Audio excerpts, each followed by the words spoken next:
बिस्मिल्लाहिर्रहमानिर्रहीम, अस्सलाम वालेकुम। आप देख रहे हैं programme news night with Anika Nisar. नाज़रीन, सियासत तो वहीं की वहीं खड़ी है, हालांकि बहुत सारी तब्दीलियां आ गई। और तब्दीलियां क्या क्या आई? पंजाब असेंबली तहलील हो चुकी है और अभी तक मामला जो है वो चीफ मिनिस्टर परवेज़ इलाही साहब और leader of opposition Hamza Shahbaz Sharif साहब के दरमियान ना तय होने की वजह से कमेटी के अंदर जा चुका है।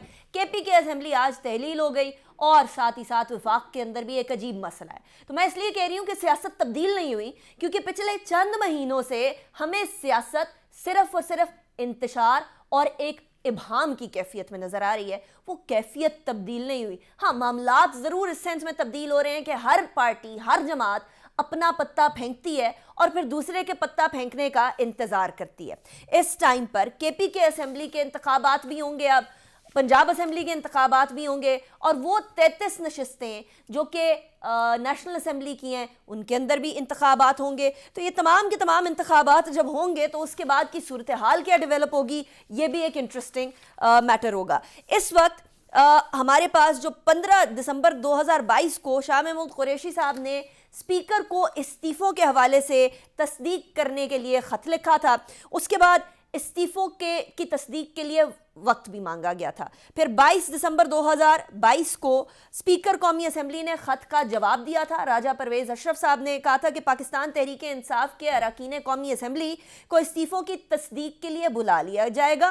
पाकिस्तान तहरीक इंसाफ के हर मेंबर कौमी असेंबली को ज़ाती हैसियत में अपने इस्तीफ़े की तस्दीक करनी होगी। अरकान को असेंबली कवायद 2007 की ज़ेली कायद 43 के पैराग्राफ बी के तहत बुलाया जाएगा। और ये याद रहे, 29 दिसंबर 2022 को राजा परवेज़ अशरफ साहब ने बड़े वाज़े तौर पर यह कहा था कि यह आईन इजाज़त नहीं देता, यह कानून इजाज़त नहीं देता कि मैं किसी भी तरीके से उनके इस्तीफ़े यानी पाकिस्तान तहरीक इंसाफ के इस्तीफ़े मान लूँ तब तक जब तक ऑब्वियसली वो लोग ज़ाती हैसियत में सामने ना आए। अच्छा, ज़रा पंजाब और केपी के और कौमी असेंबली की सूरत हाल भी मैं आपके सामने रखूंगी। अब किधर किधर इंतखाबात होंगे वो सारी।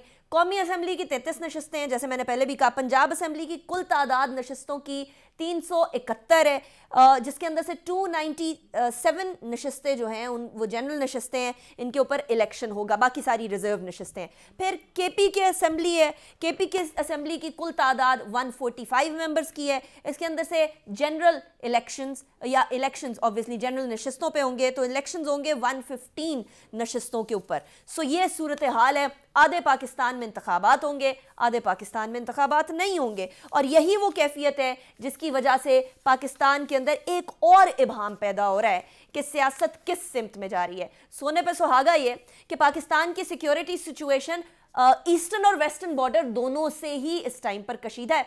आज के दिन 4 और सपूतों ने पाकिस्तान की धरती, पाकिस्तान की मट्टी के ऊपर अपना खून जो है वो कुर्बान कर दिया।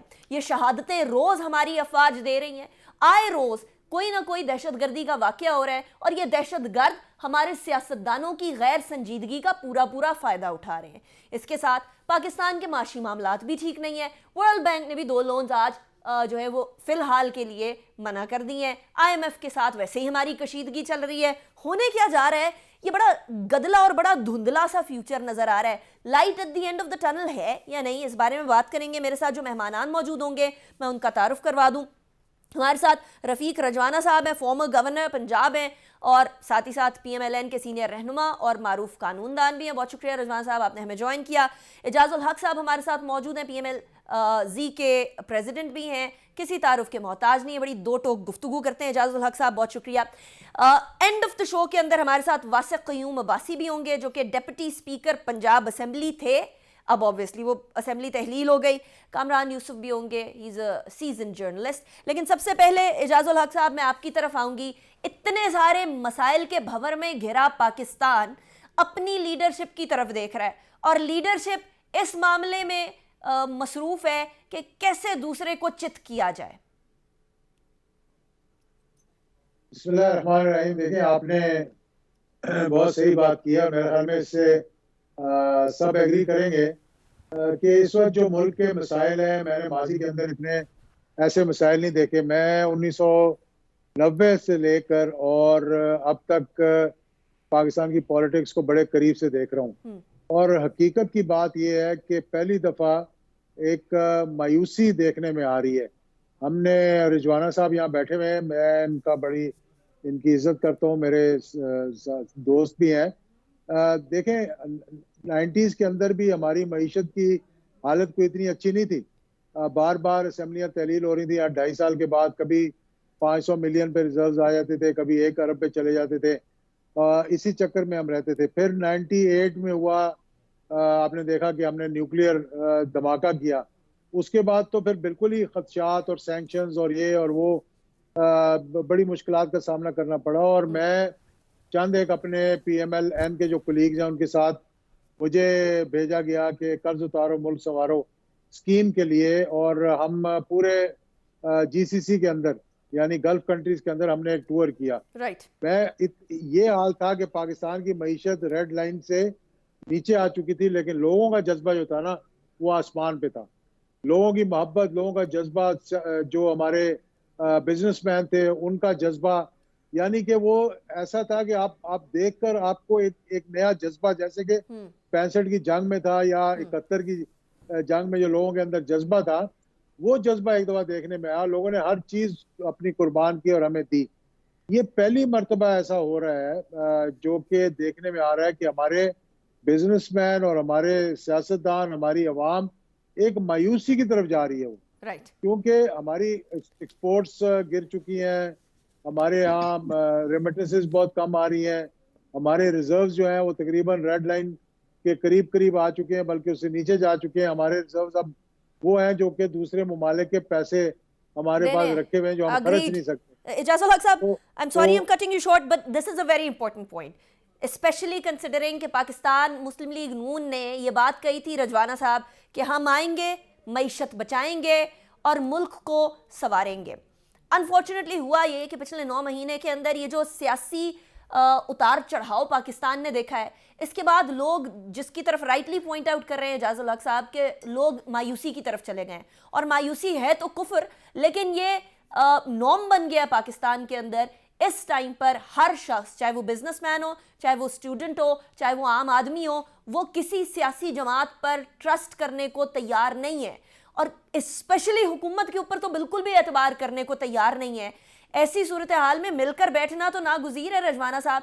इधर पाकिस्तान तहरीक इंसाफ नेशनल असेंबली में आना चाह रही है, उधर धक्का देके आप लोग निकाल रहे हैं कि जाएं भाई, आपकी ज़रूरत नहीं है हमें। पहले आप लोग ही कहते थे, पहले गवर्नमेंट ही कहा करती थी कि आए बैठे हमारे साथ। शुक्रिया जी, इजाजुल हक साहब को मेरा सलाम पेश कीजिएगा। Thank you very much. इसमें बहुत सारी चीजें हैं जिसको डिस्कस करें तो बहुत लंबी गुफ्तगू हो जाएगी, और उस गुफ्तगू को एक एक पहलू को लेते जाएं तो फिर हमारे पास इतना टाइम नहीं होगा। इस वक्त पाकिस्तान की जो सिचुएशन है उसके बैकग्राउंड में जाएं तो उसमें इंस्टेड ऑफ डिफेंडिंग कि जी मैं जिस जमात से हूँ या जिस जमात की गवर्नमेंट, एक तो ये भी तस्वर गलत है कि PMLN की गवर्नमेंट है, ये इत्तेहादी जमातों की गवर्नमेंट है, कोलिशन गवर्नमेंट है। 13 जमातों या 12 जमातों का एक इत्तेहाद है, उनकी गवर्नमेंट है। पॉलिटिकल प्रोसेस में एक अदम एतमाद का प्रोसेस चला, और अदम एतमाद के प्रोसेस से सिर्फ हुकूमत बदली। वजीर आजम साहब के खिलाफ अदम एतमाद हो गया, दूसरे वजीर आजम साहब इलेक्ट हो। उसको कहा जाता है कि चलनी थी हुकूमत, उसको उन्होंने गैर मुस्तहकम किया, चलने देना चाहिए था। इस आर्गूमेंट में बाज़ वजन भी है, और इस आर्गूमेंट को जमहूरी अंदाज से देखा जाए, कॉन्स्टिट्यूशनल देखा जाए, वजन अपनी जगह पे, अगर कॉन्स्टिट्यूशन ने अपना रास्ता लिया, चलो होगी बात। अब अगर सपोज बकौल इनके तो अदम एतमादी से हुकूमत को हटाना एक गलती थी, तो अब उसके बाद की गलतियां जो है, असेंबली से इस्तीफे के बाद फिर असेंबली तोड़ देना, बनी बनाई असेंबली, चलती हुई हुकूमतें, चलता हुआ सिस्टम तोड़ देना, वो भी कोई अच्छी बात नहीं है। लेकिन रजवाना साहब, अनकॉन्स्टिट्यूशनल तो वो भी नहीं है ना। सुन ले, अनकॉन्स्टिट्यूशन नहीं है, मैं उसके रीजंस में जा रहा हूँ, उसको रीजंस भी ज्यादा मैं नहीं दे रहा। मैं ना किसी को डिफेंड कर रहा हूँ, ना किसी पे ऑब्जेक्ट कर रहा हूँ। मैं तो प्रोसेस जो हुआ उसके बारे में बात कर रहा हूँ। कॉन्स्टिट्यूशन में वो भी है, ठीक है जी। अब बात यह है कि इस वक्त जो माशी सूरत हाल है, क्या सारी असेंबली दो टूट गई, एक सिंध की बची रह जाएगी, बलोचिस्तान की बची रह जाएगी, नेशनल असेंबली चल रही है, अपनी मुद्दत पूरी करेगी, तो हॉट पॉट इलेक्शन की बजाय कम से कम इमरान खान साहब चंद महीने और वेट कर लो। असेंबली में ठीक है, हम भी कहते थे वापस आए। अब जिस मोटिव से आ रहे हैं असेंबली में वापस, वो तो कहते थे हमारे इस्तीफे मंजूर करें। सही असेंबली में आना तो बुरी बात नहीं है, अच्छी सही बात है। जिस मोटिव से आ रहे हैं, अप्रीहेंशन है, उसका दूसरी पार्टी ने अपना दिफा करना है, अपना तरीका इख्तियार करना है। अदरवाइज तो assembly open for them, they could have come. अच्छा रजवान अब साहब, आई जिस एम सॉरी, आई एम तरीके से कटिंग यू शॉर्ट, मुझे एक चीज क्लैरिफाई कर दीजिएगा। राजा परवेज अशरफ साहब कहा करते थे कि जब तक जाती तौर पर सारे के सारे मेंबरान नहीं आएंगे तब तक मुझे कानून और आइन इजाजत नहीं देता कि मैं उनके इस्तीफे कबूल करूं। तो अब जो कदम हुआ है वो आइन और कानून के मुताबिक है या नहीं? देखिए, राजा परवेज अशरफ साहब जो है वो अपने एक लीगल पॉइंट ऑफ व्यू से कह रहे थे सबको बुलाना, एक एक को बुला के उससे पूछना, ठीक है, मगर किसी ने अब तक डिनाई नहीं किया। उन्होंने अपने एक स्टेप लिया है, उन्होंने कहा पीटीआई ने कहा हम सुप्रीम कोर्ट में जाएंगे। मेरे नजर में सबको बुला के करना जरूर चाहिए था, जब तक इस्तीफे जो है कबूल नहीं करने चाहिए थे। इसका दूसरा पहलू ये है कि पीटीआई कह रही थी हमारे इज्तिमाई इस्तीफे कबूल करें, फर्ज किया गलत तौर पर या अदरवाइज एक मौकफ जो पीटीआई का था वो कबूल कर लिया गया, तो कम से कम पीटीआई तो एतराज नहीं कर सकती। ठीक ठीक, राइट। अच्छा इजाजुल हक साहब, एक बात जो बहुत इस टाइम पर वाजे है वो ये कि खान साहब ने आना था, लेकिन अब वो इस मैटर को अदालत में भी नहीं लेकर जाएंगे। वो कहेंगे अब तो फजा बन गई है एटलीस्ट इस बात की कि इलेक्शंस करीब आ जाएंगे या इलेक्शंस हो जाएंगे। ही वॉज ऑलरेडी होपिंग कि अप्रैल के अंदर इंतखाबात हो जाएंगे। आपको ऐसी कोई फजा बनते हुए नजर आ रही है, कंसिडरिंग कि एडमेंट है गवर्नमेंट कि हम लोगों ने टाइम पे नहीं करना? कल मेरे प्रोग्राम में हनीफ अब्बासी साहब ने कहा कि 1 साल और भी एक्सटेंड कर सकते हैं। इसके ऊपर सीरियसली गुफ्तगू चल भी रही है। देखिए, मैं ऐसी कोई बात नहीं करना चाहता। हनीफ अब्बासी साहब का अपनी एक राय होगी। रिजवाना साहब एक कॉन्स्टिट्यूशन के माहिर हैं, एक नामवर वकील भी हैं। देखें, जब पूरा मुल्क जो है इस वक्त इलेक्शन मोड में जा चुका है, आप ये नहीं कर सकते कि आप पंजाब के और केपीके के इलेक्शंस करवा दें और फिर कौमी असम्बली और बाकी असम्बलियों को लेकर चलते रहें। मुल्क की मईशत का ये हाल है कि वज़ीर आज़म ने खुद ये कहा कि मुल्क मुकम्मल नहीं हो सकता। इस वक्त 75 अरब से 100 अरब तक लगेगा इलेक्शंस के लवाजमात के लिए। तो अगर आप 70% पाकिस्तान, 70% ज्यादा पाकिस्तान के इलेक्शंस करवाएंगे, यानी पंजाब इज 62% ऑफ पाकिस्तान और केपी का आप देख लें तो 75 अरब भी समझ लें हम कहें लगेगा, तो उसका 70% तो लगेगा ना इन इलेक्शंस पे। और फिर जब नेशनल इलेक्शन करवाएंगे तो 75 अरब दोबारा लगेगा आपका। तो क्या मुल्क मुकम्मल हो सकता है इस तरह के आप इंस्टेबिलिटी रखें और फिर मरकज की हुकूमत और पंजाब की हुकूमत और महाजराई की एक फजा जो है वो चलती रहेगी? तो बेहतर ये है, और मेरा ख्याल है कि अब ये फैसला भी हो चुका है कि मई में ईद के बाद जो है वो इलेक्शंस करवा दिए जाएंगे। अब हम कैसे उस फैसला हो चुका है? इजाजुल हक साहब, I am sorry, I am cutting you short, आप कह रहे हैं अब ये फैसला भी हो चुका है कि मई के बाद, ईद के बाद इलेक्शंस करवा दिए जाएं। ये किधर फैसला हुआ है इजाजुल हक साहब? कुछ हुकूमत ने भी, मेरा ख्याल है कि मैंने जो संजीदा गुफ्तगू सुनी है जिन लोगों की, उन्होंने यही कहा है। मैं राना सनाउल्लाह साहब को सुन रहा था, उन्होंने ये कहा था कि अगर दोनों असेंबलियां टूट गई और इलेक्शंस करवाने पड़ गए तो फिर हम भी सोचेंगे कि इलेक्शंस में चले जाएं। देखिए, चाहिए ये था कि जब खान साहब ने एक अंदिया दिया कि मैं असेंबलियों में हम जाने का सोच सकते हैं, तो फिर वेलकम करना चाहिए था, क्योंकि असेंबली में जाए बगैर आप इलेक्टोरल रिफॉर्म्स नहीं कर सकते। आप इलेक्टोरल रिफॉर्म नहीं करेंगे। और देखें ना, आप महाजराई किस तरह चल रही है, नाम देखें जो सामने आ रहे हैं अपना वजीर आला पंजाब के लिए, आप उनको सामने रखें। और क्या ये संजीदगी से अगर कोई हुकूमत सोचती तो ये नाम आप समझते हैं सामने आने चाहिए थे? कम से कम ऐसे नाम आने चाहिए थे जो कंट्रोवर्शियल ना हो, जिसपे एक इज्तिमाई तौर पर कंसेंसस पैदा हो जाए। तो आप वो नाम लेकर आ रहे हैं कि आपकी कोशिश ये है कि ये यहाँ भी ना फैसला हो, स्पीकर के पास भी ना हो, और फिर ये इलेक्शन कमीशन में चले जाएं। इलेक्शन कमीशन पहले ही मुतनाज़े हुआ हुआ है। सिंध के जो इलेक्शन देखें, एक माफिया जिस तरह इलेक्शन करवा रहा होता है, ठप्पे लग रहे हैं, वहां पर पुलिस इस्तेमाल हो रही है, और इंटीरियर में तो आप सोचे ही ना कि किस तरह से इलेक्शंस करवाए गए। और अगर आप फिर कह रहे हैं कि जी हमारी मकबूलियत जो है वो वहां पर बहुत ज्यादा है, तो अनफॉर्चुनेटली मैं समझ रहा हूँ कि हम किसी we are living in a fool's paradise. ठीक है, तो हमें थोड़ी बहुत संजीदगी की जरूरत है इस वक्त। थोड़ा संजीदा होकर मुल्क के हालात देखते हुए हमें आगे बढ़ना चाहिए। राइट। अच्छा रजवाना साहब, आप इस बात से एग्री करते हैं इजाजुल हक साहब की कि जो नाम भेजे गए वही गैर संजीदगी की तरफ इशारा कर रहे हैं। और अगर चलिए, अगर अभी नहीं इंतखाबात होते, अप्रैल में नहीं होते, मई में नहीं होते, जून में नहीं होते, अगस्त सितंबर में भी हो जाते हैं, तब भी अब जो जिस पॉइंट पे पहुंच चुकी हैं दोनों साइडें, और जो एक आइस ब्रेकिंग काम होने लगा था वापस पार्लियामेंट में आने का, उसका भी रास्ता रुक गया। अब इसके बाद जो भी इंतखाबात हों, उसको किसी भी सिमत में, किसी भी साइड पर माना जाएगा कि ये इंतखाबात वाकई में इंतखाबात थे। थोड़ा सा इस इंतखाबात की तारीख में जाएं, बड़े माजी करीब में जाएं, उससे पहले भी जाएं, तो जितने इंतखाबात हुए, हारने वाले कम ही मानते हैं कि इंतखाबात शफाफ हुए और मुझे हराया गया। अब अगर इंतखाबात होने तो है, अगर तो लफ्ज मुझे नहीं कहना चाहिए, but for the time being मैं कहता हूँ। और पहले मैं ये भी कह दूं कि जनरल इंतखाबात अगर मुकर्ररा तारीख से, कौमी असम्बली के मुकर्ररा तारीख से पहले भी हो जाए, चंद माह पहले, तो कोई मुज़ायका नहीं है। मैं इजाज़त की बात से एतराज नहीं करता, बल्कि मैं उससे आई एग्री विद हिम। और ये आपकी पार्टी के अंदर कंसेंसस है इस बात पे, सर्टेन क्वार्टर्स के अंदर आपकी पार्टी में, कि अर्ली इंतखाबात हो ही जाने चाहिए? गुजारिश, ये कंसेंसस एक और चीज है, बहरहाल डिफरेंस ऑफ ओपिनियन है, लोगों की ओपिनियन है। अच्छा। क्योंकि बार बार मुल्क की स्थिति मुताबिल नहीं हो सकता, खास तौर पे जिस इकोनॉमिक क्रंच में हम हैं, तो ये फसाद जो है इकोनॉमिक क्रंच को इन्फ्लेट कर रहा है, उसको बढ़ा रहा है, और उसके लिए हमारे बड़े परेशानी का आलम है। हो सकता है खुदा न खास्ते ऐसे हालात न हो जब लोग इलेक्शन को भी भूल जाए, तो इसीलिए इसका कुछ अरसा पहले भी हो सकता है। अब बात रही है असेंबली में वापस जाने की, at the cost of reputation. मैं दोबारा दोहरा देता हूँ कि जब वापस आना चाहिए था, उस वक्त वापस आने के लिए लार्जर इंटरेस्ट थी। अब मेरी नजर में जो मैंने असेस किया है, मैं अपनी ऑनेस्ट ओपिनियन दे रहा हूँ, अब किसी और सोच के तहत वापस आना चाहते थे। उस सोच से शायद हालात ज्यादा गैर मुस्तहकम हो जाते। उससे पहले असेंबली में आने से पहले भी मीटिंग हो सकती है, बैठे जा सकते हैं, डायलॉग का दरवाजा खुला रहना चाहिए, डायलॉग होनी चाहिए। सब तो कहते हैं मैं चोरों से हाथ नहीं मिलाऊंगा, पहले दिन से यही शुरू किया और अभी तक उन्होंने अपने हाथ में ग्लव्स लगाए हुए, मैं नहीं मिलाऊंगा जी।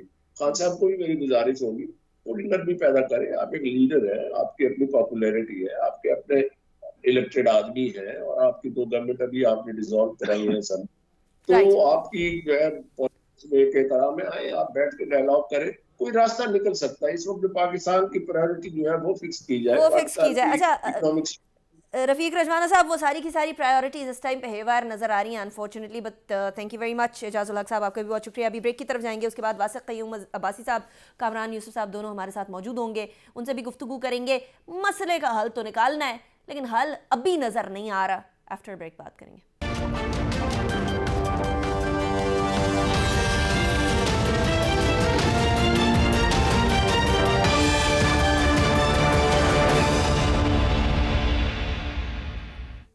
Welcome back after break. Break पे जाने से पहले हम बात कर रहे थे एजाजुल हक साहब से, रफ़ीक रजवाना साहब से। वासिक क़य्यूम अब्बासी साहब हमारे साथ मौजूद हैं, साबिक डिप्टी स्पीकर पंजाब असेंबली, अब तो हो गए, कुछ ही दिन पहले साबिक नहीं थे। कामरान यूसुफ भी हमारे साथ मौजूद हैं, सीनियर जर्नलिस्ट हैं। सबसे पहले वासिक साहब आपकी तरफ ही आऊँगी। एक तो आपने पहले ही बोल दिया था कि जी हम लोग असेंबलियाँ तहलील कर रहे हैं, आपकी तरफ से बहुत सारी इस तरह की न्यूज़ मीडिया को मिलती रही। ये बताइएगा अब क्या न्यूज़ है पंजाब के अंदर, क्योंकि नाम के ऊपर तो कोई मामला सेटल डाउन नहीं हो सका, पार्लियामेंट्री कमेटी के अंदर चला गया मैटर, उसके बाद फिर शायद ECP तक भी पहुंच जाएगा, क्योंकि यहाँ भी शायद सॉल्व नहीं होगा। कोई आपको लग रहा है कि जैसे कोई इसके पीछे मोटिव है, नाम ना डिसाइड करने के पीछे? देखिए, उनको ये बात, PDM इस बात से बखूबी वाकिफ़ थी कि जब मामला यहाँ पर तय नहीं पाया जाएगा तो ये हतमी तौर पे ये मामला चला जाएगा उसके इलेक्शन कमीशन के पास, और इलेक्शन कमीशन के ऊपर तो ऑलरेडी हमारी रिजर्वेशन है। और ये अभी जिस तरीके से इलेक्शन कराए गए सिंध में, वो भी लोगों के सामने आ गया सारा, और हमारी रिजर्वेशन के जो वजूहात हैं वो शुरू से सबके सामने। सो हम ये कहना चाह रहे हैं कि ये जितना मामला हुआ, ये जितना मामला होगा, ये हमें पहले ही पता था, क्योंकि जब उन्होंने नाम दिए, आहद चीमा का नाम दे दिया। अब ऑल ऑफ अ सडन आप ऐसे नाम निकाल के लिए जिनके ऊपर नैब के केसेस हों, और फिर आप ये कहें कि हम उसको आपस में पॉलिटिकल तरीके से रिजॉल्व करें, ये नहीं हो सकता था, और हमें ये मालूम था। और यकीनन केयर टेकर के ऊपर बड़ा शोर शराबा मचेगा। अगेन बात एक ही चीज़ के ऊपर आएगी कि ये सब जितनी एक्सरसाइज है, इसने इवेंचुअली कन्वर्ज होके ये सारी एक्सरसाइजेज ये आपके जनरल इलेक्शन की तरफ ही जाएंगी। जिसका सबसे बड़ा सबूत ये है कि all of a sudden one night decision किया गया और डिसीजन में स्पीकर कौमी असम्बली ने 35 इस्तीफ़े मंजूर कर लिए कि हम कहीं असम्बली में आने लगे। तो ये इस बात का अंदिया है कि वो भी तैयार हैं, बस वो एक सेफ एग्जिट चाहते हैं और कोई बात नहीं। लेकिन वो तो उन्होंने रास्ता आपका रोक दिया नेशनल असेंबली के अंदर, जिन इस्तीफों की आप बात कर रहे हैं। इसका मतलब तो ये भी हुआ ना कि वो आपको क्लियरली कह रहे हैं कि अगर आप समझ रहे हैं कि केयर टेकर सेटअप आपके वाला आएगा या इंतखाबात आपके तरीके से होंगे, या आप अप्रैल में इंतखाबात की जो बात कर रहे हैं अप्रैल मई के अंदर, वो भी नहीं हम करने देंगे, हर तरीके से रास्ता रोकेंगे, तो इसको इस तरीके से भी तो देखा जा सकता है ना वासिक साहब? हमें इस बात का खदशा है कि अल्लाह ना करे, गॉड फॉरबिड्स आई रिपीट, अल्लाह ना करे, इस बात का खदशा है कि ये जानबूझ के मुआशी तौर के ऊपर पाकिस्तान को नुकसान पहुँचाने की एक साजिश है। इस साजिश के तहत इलेक्शन से बचा जा सकता है। देखें, ये किसी सूरत भी इलेक्शन में नहीं जाएंगे, आप जो मर्जी कर लीजिए, जो मर्जी कर लीजिए, पंजाब के इलेक्शन से भी ये भागेंगे बिकॉज इनके पास कुछ रहता ही नहीं है। अगर लेट्स सपोज हम ऑप्शन 1 देख लेते हैं कि पंजाब और KPK में इलेक्शन हो जाते हैं, और हम लोग 186 से आज की मौजूदा सूरत हाल ये बता रही है, पंजाब की जो साबका इलेक्शन हुए 20 उसके रोशनी में ये बता रही है कि हम लोग अब 3/4 मेजोरिटी ले सकते हैं। अच्छा। अब मुझे ये बताएं कि KPK और पंजाब जहाँ पर हमारी इतनी हवा है और खान साहब का इतना नैरेटिव है, वहाँ पर इलेक्शन होता है और दोनों MPA और हुकूमतें अगर दोबारा से खान साहब की बनती हैं, तो इसके 6 महीने के बाद जब इलेक्शन होगा फेडरल का, तो क्या PDM को अपना कैंडिडेट उतारने में आसानी होगी या दिक्कत होगी? अच्छा, तो ये PDM को भी सूट नहीं कर रहा किसी सूरत में। ये मैं कामरान से भी यही क्वेश्चन करूंगी। कामरान, KPK असेंबली के अंदर अभी जो डिसॉल्व हुई है उसके अंदर 95 मेंबर्स पाकिस्तान तहरीक इंसाफ के थे, और बाकी पंजाब असेंबली के अंदर भी they had majority of course, PMLQ के साथ मिला के 190 इनके पास थे, 2 निकाल दीजिए चलिए 188, तो मेजॉरिटी तो थी, और वाकई में पॉपुलर वेव खान साहब की है भी। और कंसिडरिंग कि बाकी सारी जमातें हुकूमत में जो जमात भी होती है वो पॉपुलर नहीं हुआ करती है क्योंकि मुश्किल फैसले लेने पड़ते हैं, ऐसी सूरत हाल में पाकिस्तान डेमोक्रेटिक मूवमेंट वाकई में अपने पाँव पे कुल्हाड़ा तो नहीं मार रही है ये सारे इकदाम लेकर?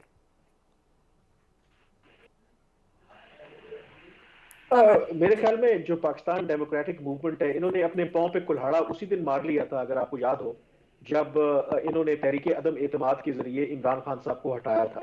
आई थिंक वो उनकी बहुत बड़ी एक संगीन गलती थी, और उसके बाद उन्होंने तो यही कहा था कि हम रियासत बचाने आए हैं, हम यहाँ पर अपनी सियासत बचाने नहीं आए। और रियासत बचाने का मतलब ये था कि वो उस वक्त उनके ख्याल में जो इमरान खान साहब ने मुल्क की मईशत का जो बुरा हाल किया, और उस से मुल्क को निकालने के लिए वो फैसले करेंगे, ना वो फैसले कर पाए 9 माह में। इस वक्त भी अगर आप देखें तो IMF के साथ जो पाकिस्तान का जो प्रोग्राम है, अगर आप देखें तो वो बहाल नहीं हो पा रहा, जो फैसले करने हैं वो कर नहीं पा रहे। तो इस सारी सिचुएशन में वर्ल्ड बैंक ने रिजेक्ट कर दिए लोन्स। PDM और खास करके PDM के अंदर, जी खास करके PDM में भी जो नून लीग है, नून लीग जो है वो सबसे बड़ी इस वक्त लूजर है, और शायद यही वजह है कि उनको पता है कि जो जब भी इंतखाबात होंगे, अगले इंतखाबात में शायद उनका चांस तो इतना नहीं है, तो ये ऐन मुमकिन है कि ये इसको ड्रैग करना चाहते हैं। ये बात किसी हद तक दुरुस्त है, और अभी भी ये उम्मीद लगाए बैठे हैं कि हो सकता है कि उनको ये टाइम मिल जाए, और अगर ये बाकी मानदा मुद्दत पूरी कर लें तो इस दौरान शायद कुछ ऐसे इकदाम ले लें कि जिसकी वजह से उनकी जो रही थी इज्जत है वो बच जाए, और अगले इलेक्शंस में कुछ वो सीटें जीतने में कामयाब हो जाएं। ये कुछ सीटें जो है कामरान, ये कुछ सीटें, अब ये इतनी बड़ी बड़ी जमातें, ये वो जमातें जो कि मुल्क की बड़ी सबसे बड़ी जमातें हुआ करती थी, वो अब कुछ सीटों पे आगे। That is very interesting. मुझे ब्रेक की तरफ जाने दीजिएगा, उसके बाद वासिक साहब मैंने आपकी तरफ आना है। आपकी एक बात और कल मेरे शो में हनीफ अब्बास साहब ने एक बात कही है, उसको मिलाकर जरा मैं आपके सामने रखूंगी आफ्टर ब्रेक।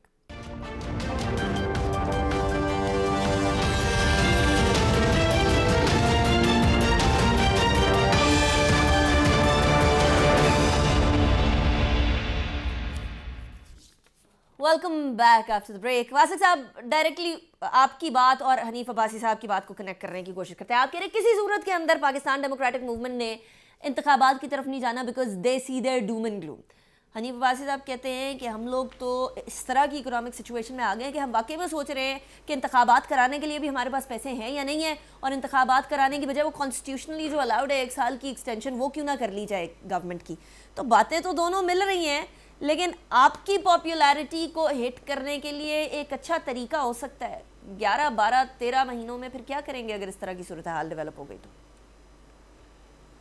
मैं तो ये कह रहा हूँ कि ये एक सोची समझी साजिश के तहत इलेक्शन से बचने का तरीक़ाकार अपनाया जा रहा है कि पाकिस्तान को बुरे तरीके से मौशी जंगल में फंसा दिया जाए।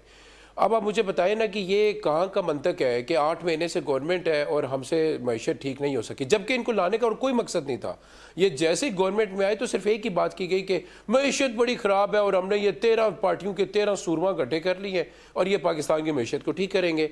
और उसका रिजल्ट क्या निकलता है आज 8 महीने के बाद कि आज आप स्टेट बैंक के गवर्नर को आपके जो सनतकार हैं मिल के रोए, उन्होंने अब वावेला मचाया कि एलसीज नहीं खुल रही और ये अगर एलसीज ना खुली तो ये रमज़ान मुबारक और इससे ऑनवर्ड इतनी महंगाई हो जाएगी कि आटा तो पहले ही आउट हुआ है और ये चीज़ें भी आपकी दालें और सारी चीज़ें आउट हो जाएंगी। लेकिन इसका हल अर्ली इंतखाबात कैसे हैं? अगर आप इसका मतलब ये हुआ, इसका आप लोग भी कैसे हल करेंगे इस सिचुएशन को? आपकी इस गवर्नमेंट के पास लेजिटिमेसी नहीं है ना। आपके पास आप सोचें कि मार्च में अगर इन्होंने जाना भी है कि नेगोशिएशंस के लिए और नेक्स्ट कपल ऑफ मंथ्स में जाना है इंटरनेशनली, जब ये नेगोशिएशंस के लिए जाते हैं या कशकोल लेके जाते हैं और ये मांगते हैं तो वो उनको नहीं पता कि इसके पीछे है क्या। 26 किलोमीटर की गवर्नमेंट है इसके पीछे, दैट्स इट। और 2 बड़े सूबे एक और पार्टी पॉलिटिकल पार्टी की जमात के पास है, इमरान खान के पास है, तो वो आपसे बाखूबी वाकिफ़ हैं कि आप कितने पानी में और कितनी लेजिटिमेसी है आपकी गवर्नमेंट की, उसको सामने रख के नेगोशिएशन की जाती है। और दूसरी बात, इन हालात के अंदर आप देखें मोदी को उसमें आवाज़ देना कि ये इसके अजीब किस्म के स्टांस हैं शहबाज शरीफ के, और उसको दावत देना। और मोदी क्या बयान दे रहा है कि मैंने पाकिस्तान को उस नहद पे आके खड़ा कर दिया है कि पूरी दुनिया में कशकोल उठा के घूम रहा है। लेकिन अनफॉर्चुनेट बात ये है कि हम लोग 23 दफा कमरान हम लोग जा चुके हैं, 23 दफा IMF के पास जा चुके हैं। इंडिया एक दफा गया था, उसके बाद उनको वापस जाने की जरूरत नहीं पड़ी, पॉलिसीज उन्होंने सीधी कर ली। हम पॉलिसी सही करने को तैयार नहीं है। आप कह रहे हैं अवाम के ऊपर बोझ पड़ेगा, कोई हुक्मरान भी बोझ लेने को तैयार है या वो खाया पिया ग्लास थोड़ा बारह आने वाले? मुझे नहीं लगता कि हमारे जो सबसे बड़ा इस क्राइसिस में परेशान कोई बात है ना कि देखिए किसी भी मसले का हल जरूर होता है अगर उसको एक्नॉलेज किया जाए। और आई एम सॉरी टू से जो हमारा हुक्मरान तबका है और ये मौजूदा जो PDM की जमातें हैं, देखिए ना कुछ 76 जो हैं वो काबीना के इनके अरकान हैं। अगर आप मुल्क के मफाद के लिए आपने इक़्तिदार लिया था, 72 हूरें हुआ करती हैं, इतनी वज़ारतें लेनी इनके हूर भी बहुत ज्यादा है। तो इससे शो करता है ना कि देखिए इनकी अपनी जो सीरियसनेस है वो क्या शो करती है, देखे ना। तो इसलिए मुझे नहीं लगता, और इसीलिए मैं ज्यादा कंसर्न हूं कि इस वक्त एक तरफ पाकिस्तान के जो मुआशी हालात हैं, जो आपके फॉरेन रिजर्व्स गिर रहे हैं, जो LCs नहीं खुल रही, जो माल जो पोर्ट्स पे आया हुआ है उसके लिए जो इंपोर्टर्स हैं उनको ना कमर्शियल बैंकों से, ना मार्केट से, ना बैंकों से। लेकिन I agree with what you are saying, सूरत हाल तो कशीदा है, चाहे हम रोल ओवर ले लें या हम लोग इमदाद ले लें या हम लोग कशकोल के जरिए लोन ले लें। लेकिन अगर पाकिस्तान तहरीक इंसाफ की गवर्नमेंट आती है, जैसे वासिक साहब कह रहे हैं कि हमारे पास फिर लेजिटिमेसी होगी, इस गवर्नमेंट के पास लेजिटिमेसी नहीं होगी, इससे लेजिटिमेसी से पाकिस्तान के माशी हालात के ऊपर कोई फर्क पड़ेगा? एक बात तो ठीक है कि जो इस वक्त मौजूदा हालात हैं, एक डिफरेंस तो एक फ्रेश मैंडेट जरूर चाहिए, क्योंकि जो आपने फैसले करने हैं वो शॉर्ट टर्म तो फैसले नहीं हो सकते, आपने लॉन्ग टर्म आपने फैसले करने हैं।